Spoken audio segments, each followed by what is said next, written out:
러시아 대통령 블라디미르 푸틴은 자신의 최악의 악몽이 현실로 변하는 걸 보고 있습니다. 우크라이나와의 전쟁이 완전한 재앙으로 치닫고 병력과 장비에 막대한 손실이 이어지면서 블라디미르 푸틴이 오랜 시간 쌓아온 명성도 무너지기 시작했습니다. 전직 KGB 요원인 블라디미르 푸틴은 더 이상 예전처럼 두려움과 존경을 받지 못하고 있으며 그의 가장 충성스러운 동맹들마저 등을 돌리기 시작하면서 푸틴의 편집증은 점점 심해지고 있습니다. 이제 러시아 언론인들조차 대통령이 권좌에서 쫓겨나거나 암살당할 것을 점점 더 두려워하고 있다고 보도하고 있습니다. 그리고 그는 권력을 유지하기 위해 점점 더 극단적이고 파괴적인 조치에 의존할 수 있으며 그 과정에서 러시아를 다시 암흑시대로 되돌리고 있습니다. 푸틴이 무엇을 계획하고 있는지 정확히 이해하려면 우리는 먼저 과거로 크게 거슬러 올라가야 합니다. 16세기, 즉 이반 4세, 흔히 이반 뇌제라고 불리는 차르의 시대로 거슬러 올라가야 합니다. 그는 1547년부터 1584년 사망할 때까지 러시아를 통치했습니다. 이반은 매우 편집증적이고 예측할 수 없는 통치자였습니다. 그의 통치 초기에는 비교적 안정적이었지만 왕위에 오른 지 10년이 지난 후 두 번의 인생을 바꾼 사건이 그의 시각과 접근 방식을 영원히 바꿔놓았습니다. 그 첫 번째 사건은 1560년에 일어났는데 이반이 사랑하던 아내 아나스타시아가 세상을 떠난 것이었습니다. 당시에는 아무런 증거가 없었음에도 불구하고 이반은 자신의 적들이 아나스타시아를 독살했다고 굳게 믿었습니다. 수년 후 과학자들이 실제로 찰이나의 뼈를 조사했고 비정상적으로 높은 수은 수치를 발견했습니다. 이는 이반의 편집증이 완전히 근거 없는 것이 아니었음을 시사합니다. 몇 년 후인 1564년에 이반의 가장 가까운 친구 중 한 명인 쿠루비스키 공작이 그를 배신했습니다. 1558년 이반은 발트해 지역인 리보니아를 정복하려는 무모한 시도를 시작했습니다. 쿠루비스키는 처음에는 그를 도왔습니다.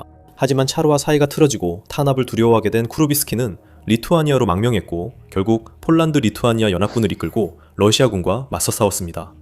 이 과정에서 이반에게 치명적이고 굴욕적인 군사적 패배를 안겼습니다. 이러한 사건들은 이반의 정신에 큰 타격을 주었습니다. 그는 모스크바를 떠나 북쪽의 알렉산드로프라는 마을로 갔고 그곳에서 왕위에서 물러나겠다는 의사를 밝히는 편지를 썼습니다.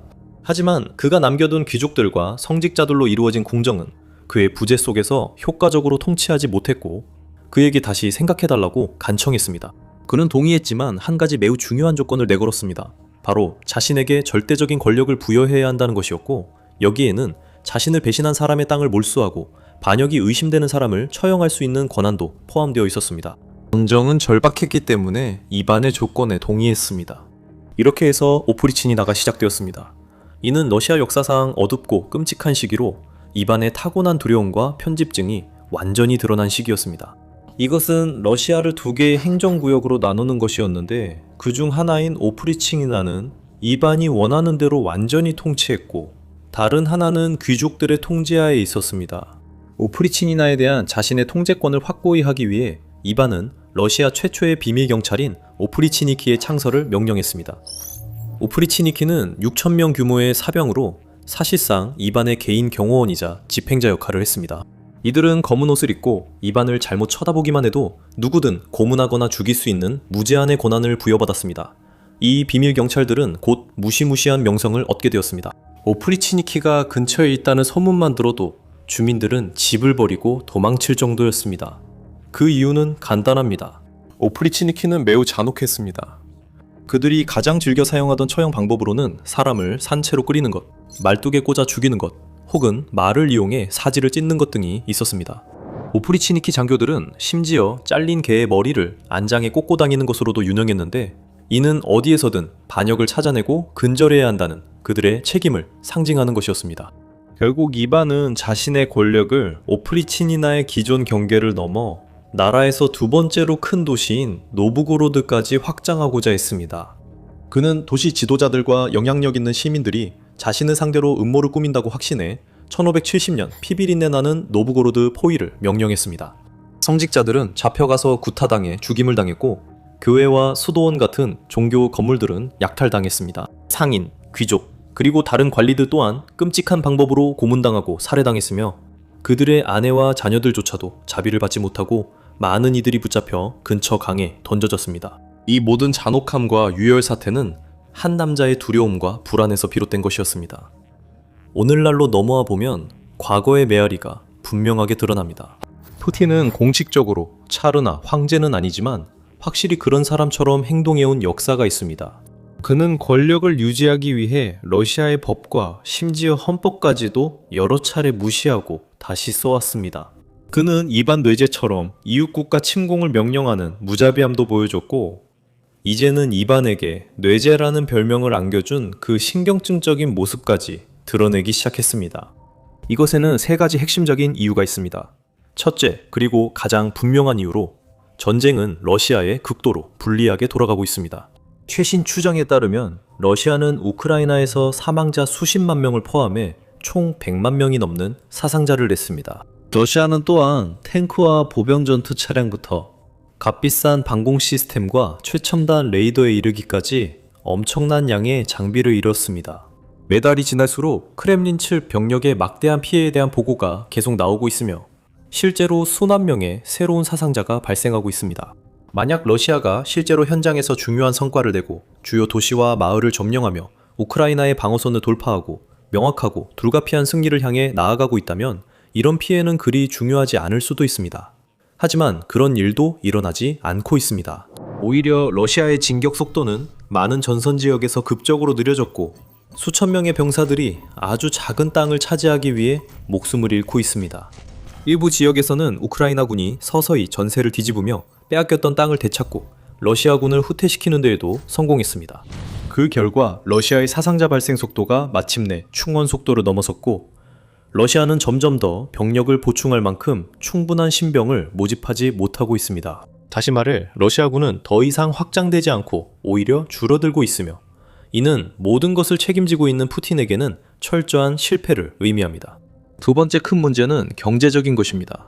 러시아의 우크라이나 전쟁은 몇 주 만에 끝날 것으로 예상됐었습니다. 러시아군이 우크라이나의 방어선을 손쉽게 돌파하고 키이우 거리 위에 러시아 국기를 휘날릴 것으로 예상됐었습니다. 잡전은 여전히 돈이 들었겠지만 러시아가 새로 얻은 영토를 착취하기 시작하면서 장기적으로 훨씬 더 많은 수익을 가져올 수도 있었습니다. 그런 일은 일어나지 않았습니다.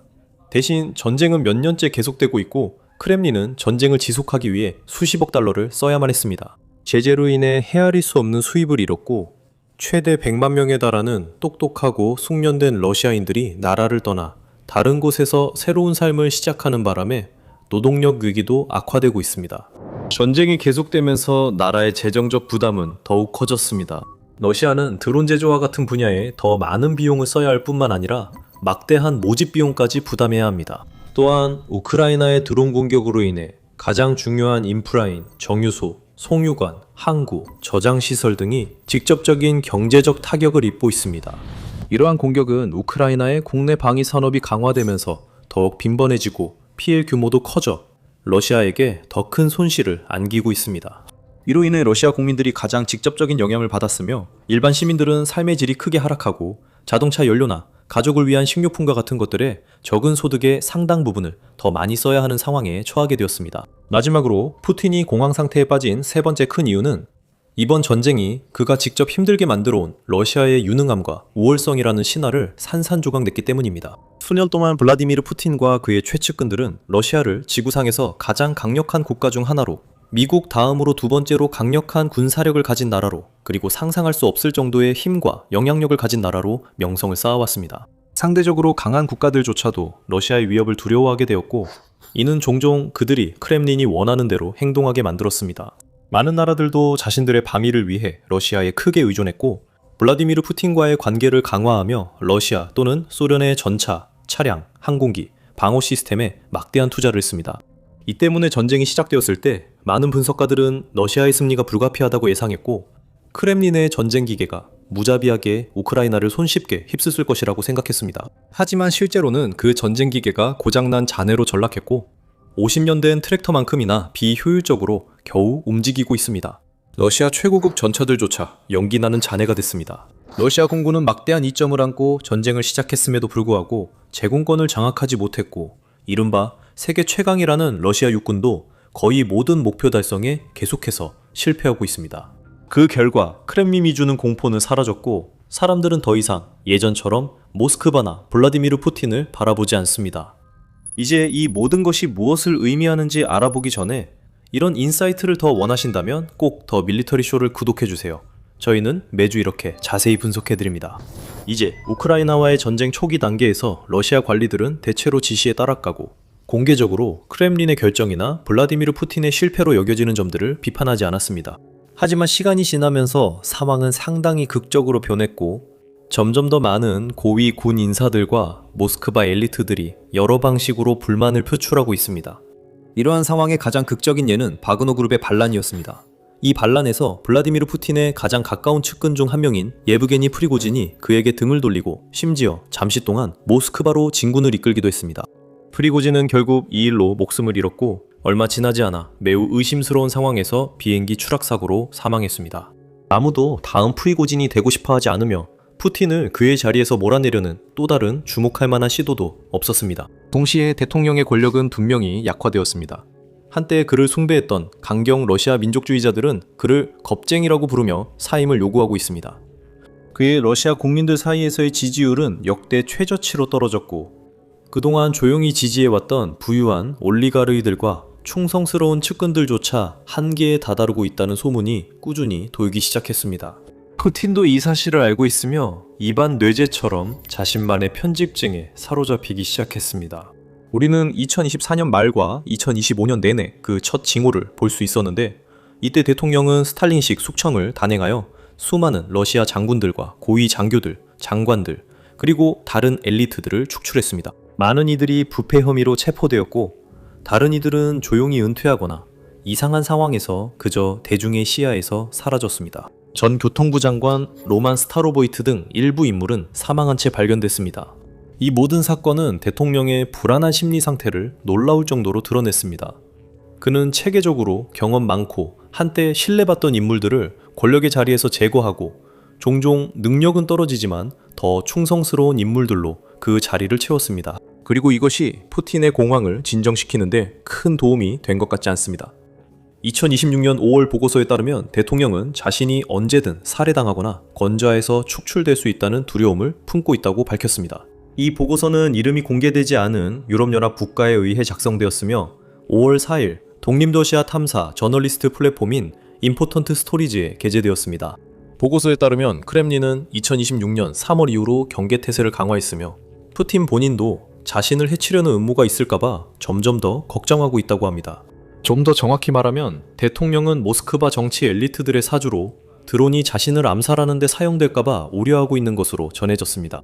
이로 인해 대통령과 다른 국가 요인들의 경호를 담당하는 연방경호국 FSM으로 푸틴의 경호를 대폭 강화하라는 지시를 받았습니다. 예를 들어 대통령 행정부를 방문하는 모든 방문객들은 이제 2단계의 신원 확인을 거쳐야 하며 여기에는 연방경호국 직원들의 철저한 검문이 포함됩니다. 푸틴은 또한 방문하는 장소를 줄이고 있으며 그와 그의 가장 가까운 가족들 모두 모스크바 지역이나 발다이의 평소 거주지에서 시간을 보내지 않는 것으로 전해졌습니다. 보고서에 따르면 푸틴은 이제 대부분의 시간을 강화된 벙커에 숨어 지내고 있으며 러시아 언론은 사전에 녹화된 영상을 사용해 그가 실제보다 더 자주 외부 활동을 하는 것처럼 보이게 하고 있습니다.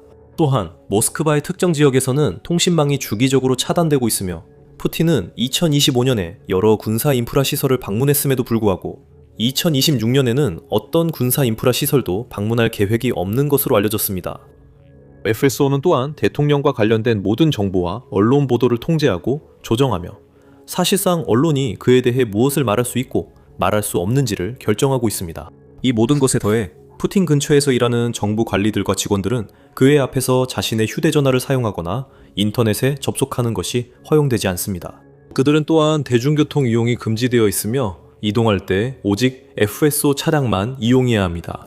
푸틴의 개인 요리사, 사진사, 경호원과 같은 일부 직원들은 FSO 요원들이 그들을 감시하고 대통령에 대한 음모를 꾸미지 않는지 확인할 수 있도록 자신의 집에 감시 시스템까지 설치된 경우도 있습니다. 이반들제 시절로부터 수세기가 지났지만 그의 통치에서 볼 수 있었던 많은 특징들이 푸틴에게서 다시 한번 나타나고 있습니다. 그들은 예전처럼 노골적으로 잔인하거나 피해 굶주리지는 않을지 몰라도 FSO는 사실상 현대판 오프리치니키처럼 행동하고 있습니다. 푸틴을 어떤 대가를 치르더라도 보호하고 그에 대한 반역이나 음모의 징후를 찾아내고 있습니다. 그리고 그들은 첫 거물급 범인을 찾아냈을지도 모릅니다. 바로 전 국방장관 세르게이 쇼이구입니다.